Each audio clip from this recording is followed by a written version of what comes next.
Here taking a break, trying to enjoy the day, but my face hurts really bad. But I came across this really important situation,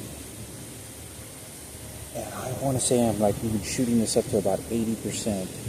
That Chito, he lived with this woman that raped Frankie. This guy, with the woman that I talk about, that was this guy that held us hostage in our house when I was a kid and held a knife up to my mother's throat. That lady that he was with, I want to say lived with Chito. And I mean, because the reason I say is because I remember being in the fucking parking lot, and I drew pictures of this. And in the parking lot, my mother was encouraging me to give this toy to this little kid. And I remember that this woman, she was kind of like a bully. She resembled, like when she walked into the house, she felt too comfortable and not respective. Like, I'm just running this shit. I know I could take advantage of this person.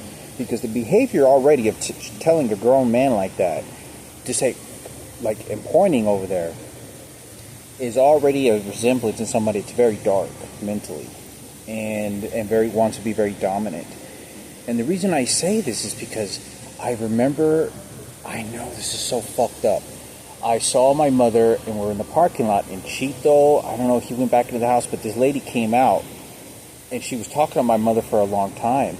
But I remember my mother, like at some point she going, "Hey, Frankie, no," and goes like that. But I remember very distinctively, I didn't have that toy very long. And at the time, I was just feeling compassion, so I gave the three-wheeler away to the little kid. And so, when this happens, I remember going home, and then I started to cry because I wanted my three-wheeler back. I was like, because it was literally brand new. I mean, it was like, I didn't have it maybe more than 4 or 5 months. And there wasn't, and it was an expensive gift. That type of gift is very expensive back in those days. Back in those days, not anybody in the neighborhood that I saw had stuff like that. But I recall I didn't have that toy maybe more than maybe 6 months. And that was unusual because Frankie got his version of the Tyco RC, the little car's battery operated. Your little kid could sit down and drive around. And he had a Jeep. You can ask Julian about this. Julian, me and Frankie used to push Julian inside that Tyco RC Jeep, off-road looking Jeep, and we used to drive because it didn't work anymore, so we pushed him around all over the place because it didn't work. But we kept that one for a very long time. But the one that I had, the Tyco RC, it was three-wheel. I gave that away within just like 3 months, and I remember my mother was persuading me, "Yeah, sí, dáselo, está bien, él lo puede tener, sí, te voy." And so that's an exchange of behavior that says, "Here, let me give you this toy. I don't want you to hurt my child. You already hurt my child," because I remember this person was like aggressive or dominant. And like, "I'm running the show here, you're stupid. You don't know any better." It was just like, and I remember this lady with blonde hair. Now, I think it's important for me to talk about because you're going to need this information to find out if, I want to say that it may not have been, but it was the same person.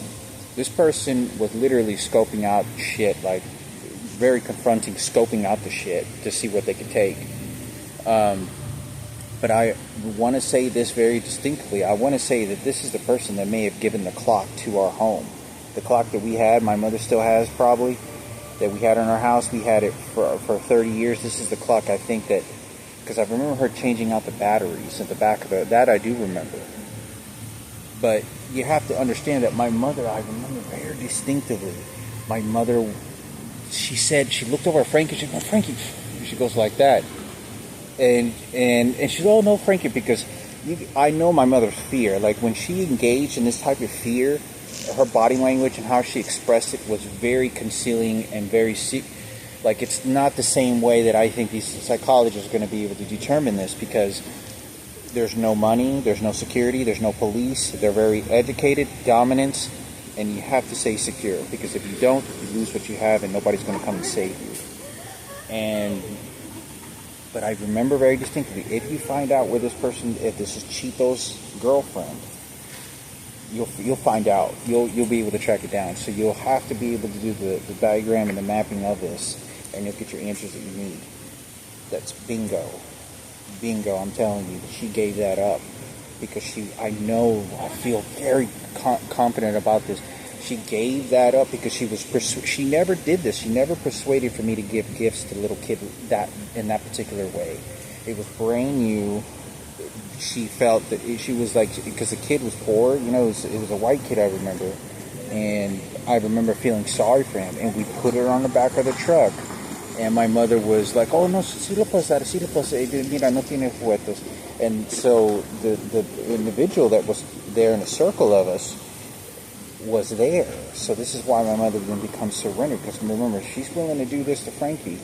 She's willing to go and surrender this. Well, what other property can I do to protect my kid, right? Because this one already did what they did, and they can come. The more they're in their environment, the more they're unpleasant, the more they're not happy, the more you become more of a target of them and more aggressive. Remember, there's no police, there's no security. At that time, there's nothing left. Find out. That's the golden information that you can be able to find a mapping of that and who that individual was. Because Frankie B would tell you more. Going to continue here. Walking experience and exercise here at the zoo.